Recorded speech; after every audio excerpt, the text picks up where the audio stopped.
Peoples party کو اور P T I کو یہ جو اس وقت موجودہ سیاسی صورتحال ہے؟ دیکھیے میرے خیال میں تھوڑا سا میں اختلاف اس لیے کروں گا کہ پیپلز پارٹی کے کافی لوگوں سے میری ملاقات ہوئی اور سے بھی ہوئی. ان کا اپنے خیال میں اگر وہ 5 سیٹیں بھی لے گئے تو کراچی سے تو ایک بڑی ان کی کامیابی ہوگی. تو اگر انہوں نے میکسیمم میں 5 رکھی ہوئی ہیں تو انہیں بھی یہ پتا ہے کہ ایم کیو ایم پاکستان کم از کم 10-12 سیٹیں باہر کر کے جائے گی. جہاں تک پی ٹی آئی کا تعلق ہے تو مجھے جو یہاں پر جو ایک فیلنگ ہے کہ پی ٹی آئی نے اس شہر کو بالکل نظر انداز کیا. جب گزشتہ انتخابات میں اتنے زیادہ ووٹ پڑے تھے اس کے بعد انہوں نے وہ چیز نہیں کی اور یہاں کی جو پروونشل لیڈرشپ ہے وہ بھی بہرحال اس بات کو تسلیم کرتی ہے. اور آپ نے دیکھا کہ عمران خان کے حالیہ جتنے بھی جلسے کراچی میں ہوئے ہیں ان میں وہ رسپانس نہیں مل رہا ان کو جو ان کو ملنا چاہیے تھا. دا اونلی تھنگ اگر عمران خان سمجھتے ہیں کہ وہ کراچی میں کچھ اپنی دوبارہ سے وہ کرنا چاہتے تو انتخابات میں انہیں خود کھڑا ہونا پڑے گا عارف الوی کی جگہ. ادروائز کوئی چانس نہیں ہے پی ٹی آئی کا فرینکلی جو ابھی یہاں لگتا ہے کہ کسی بھی طرح سے وہ اپنی وہ سیٹ بھی ریٹین کر سکیں جو ایک انہیں ملی تھی. عارف الوی تو کراچی سے الیکشن لڑ رہے ہیں. مبشر صاحب آخری ایک اور بات جس پہ آپ نے تبصرہ نہیں کیا کہ کیا آپ بھی یہ سمجھتے ہیں کہ MQM is equal to لسانی سیاست، یا اتنے سال اتنی دہائیاں گزرنے کے بعد بھی کیا آپ متفق ہیں چودھری صاحب کے تجزیے سے؟ دیکھیے لسانی سیاست انہوں نے کی ہے اور یہی ان کا وہ کیونکہ وہ بنیاد اس کی یہی تھی کہ ان کا ایک احساس محرومی تھا. تو اب وہ آگے چل کے وہ مین سٹریم ہوئے جس کی وجہ سے انہوں نے اپنا نام مہاجر قومی موومنٹ سے چینج کر کے متحدہ قومی موومنٹ.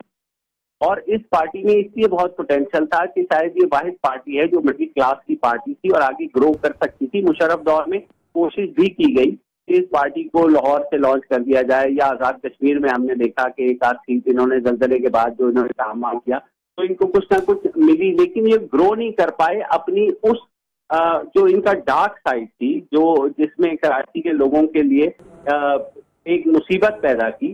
اب مسئلہ یہ ہے ہمارے ہاں یہ ہوتا ہے کہ ایک بہت سکسیسفل آپریشن کیا جس میں ریاست کے تمام ادارے شامل تھے، پارلیمان بھی شامل تھی، بڑی سیاسی جماعتیں بھی شامل تھی، فوج بھی شامل تھی، رینجرز بھی شامل تھی. اب وہ آپریشن ہو گیا تو اب اس کے بعد جو ریئیکشن ہونا یہ چاہیے تھا کہ اب جو بچ گیا ہے اس کو آپ آرگینکلی گرو کرنے دیں. مسئلہ یہ ہوتا ہے کہ ہماری اسٹیبلشمنٹ سم ہاؤ یہ سمجھتی ہے کہ اگر انہوں نے ایک چیز کنٹرول کی ہے تو شاید وہ اس کا کوئی پولیٹیکل سولوشن بھی نکال سکتے ہیں. وہ وہاں پر جا کر کے چیزیں خراب ہوتی ہیں. جب ان کو لانچ کیا گیا جو پی ایس پی ہے تو خیال یہی تھا کہ جو ہمارے وہ دوست وسعت اللہ بڑی اچھی ایک بات کرتے ہیں، وہ کہتے ہیں کہ غلط میڈیکل سرٹیفکیٹ کی بنیاد پر اسٹیبلشمنٹ نے ایک پارٹی لانچ کر دی، جبکہ ان کا خیال تھا کہ شاید جو ہے الطاف حسین وہ ان کی صحت ٹھیک نہیں ہے، وہ عنقریب جو ہے وہ شاید ان کی کوئی خبر ایسی آ جائے. تو وہ چیز نہیں ہوئی. تو اسٹیبلشمنٹ کے پاس کوئی پلان بی نہیں ہوتا، وہ چیزوں کو بلیک اینڈ وائٹ میں دیکھتے ہیں. تو انہوں نے وہ کیا، جبکہ اب ایم کیو ایم کی جو کچھ بچا ہے ان کو بھی یہی پتا ہے کہ اگر وہ اکٹھے نہیں رہیں گے تو ان کا سروائیول نہیں ہے. اب آپ لسانی بنیاد جہاں تک بات ہے تو آپ مانیں یا نہ مانیں کہ 40% جس شہر میں مہاجر ووٹر ہے جو اپنے آپ کو مہاجر کہتا ہے، ہم اس پہ ڈیبیٹ کر سکتے ہیں کہ وہ کیوں کہتا ہے کیوں نہیں کہتا، پورے پاکستان میں اس پہ ڈیبیٹ ہوتی ہے. لیکن وہ ووٹر جو ہے وہ ابھی تک اسی طرف ہی دیکھ رہا ہے. وہ متحدہ کو جس حال میں بھی ہوگی وہ اس کو اپنی ہی نمائندہ جماعت سمجھیں گے اور وہ پیپلز پارٹی کو یا four that matter Tehreek Insaf کو. سوال یہ ہے نا مبشر، ایک سے سوال میرا یہ تھا کہ جب اس لیڈر کے ان کے پاس لیڈر نہیں ہے تو وہ پھر ووٹر جو ہے وہ مجتمع کس طرح ہوگا؟ صرف ایک یہی ووٹر ہونا کافی نہیں ہے، اس ووٹر کا اجتماع بھی تو ضروری ہے نا. I agree with you, you have a valid point. لیکن آپ آرگینکلی اس چیز کو گرو کرنے دیں نا. آپ نے دیکھیں ایک ڈسکنیکٹ ریاست نے پیدا کیا لندن اور پاکستان کے درمیان جس کو سب نے سراہا. اس کے بعد اگر آپ کوشش کر رہے ہیں کہ اپنی مرضی کی کوئی قیادت لے آئیں مصطفیٰ کمال کی صورت میں یا کوئی ایسی جو کہ لارجر ووٹر کو اپیل نہیں کر رہی